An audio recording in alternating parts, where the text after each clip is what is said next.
ეხლა კანადას ნამდვილად აქვს ბრექსიტის მსგავსი მომენტი. ალბერტას პროვინცია, რომელიც ცნობილია როგორც კანადის ნავთობით მდიდარი ეკონომიკური ძრავა. ძრავა ახლა ოფიციალურად მიემართება რეფერენდუმისკენ 19 ოქტომბერს, რათა გადაწყვიტოს დარჩეს თუ არა ქვეყანაში, თუ გადადგას ნაბიჯი მომავალი გამოყოფის კენჭისყრისკენ.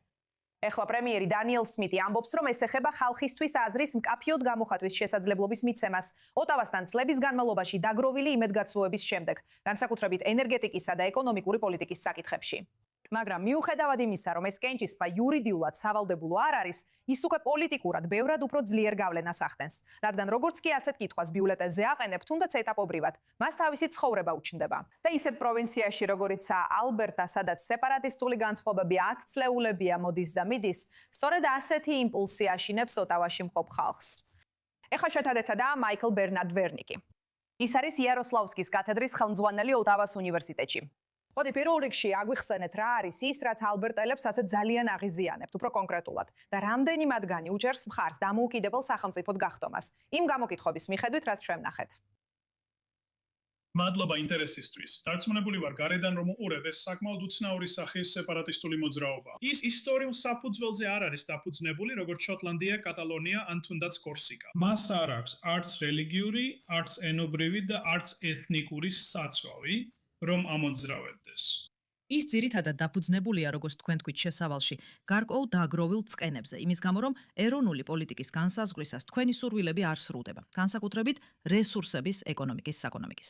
I think that my mentor penning in the blood ალბერტაში დაახლოებით 5 მილიონი ამორჩეველია, მთლიანად კანადაში კი 42 მილიონი.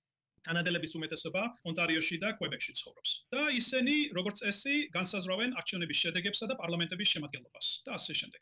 ესე რომ ეს გარკვეულწილად რეგიონულ უკმაყოფილებაზეა დაფუძნებული და იმ განცდაზე, რომ მათ არ სცემენ პატივს ან არ უსმენენ.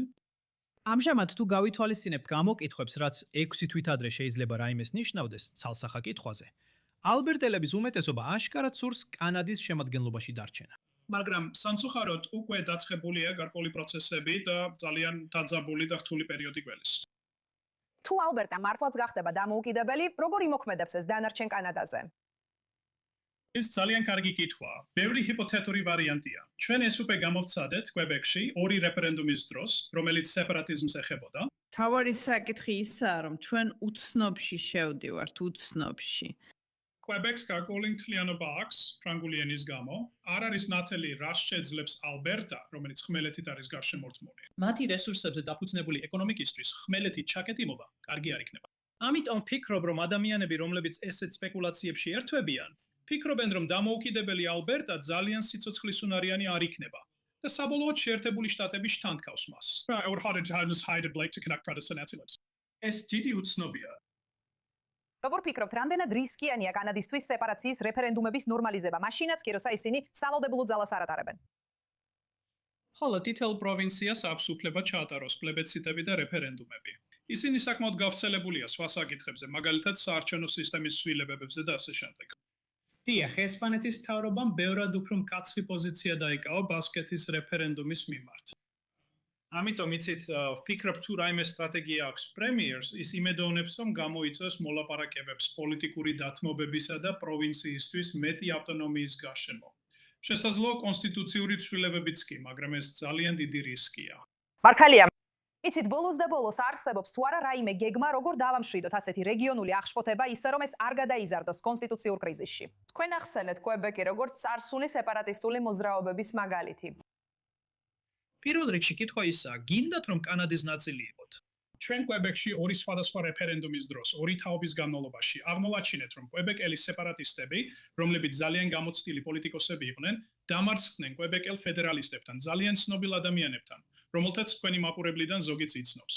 ეს რომ ფიქრობ, საბოლოოდ ეს დებატი ალბერტაში უნდა გაიმართოს. და იმ ალბერტელებმა, რომლებიც ფედერალისტები არიან, ან ერთიანობის მომხრეები, ან ძლიერი მხარდამჭერები იმისა, რომ კანადის შემადგენლობაში დარჩნენ და პრობლემები კანადაში მოაგვარონ, უნდა გადადგან ნაბიჯი წინ. კარგი, მინდა დიდი მადლობა გადაგიხადო მაიკლ, რომ შემოგვიერთდი, ნამდვილად საინტერესო იქნება ვნახოთ, როგორ ჩაივლის ეს კენჭისყრა ოქტომბერში და რას ნიშნავს ეს კანადის მომავლისთვის. დარწმუნებული ვარ, მომავალ თვეებში ბევრი სალაპარაკო გვექნება. მადლობა ინტერესისთვის.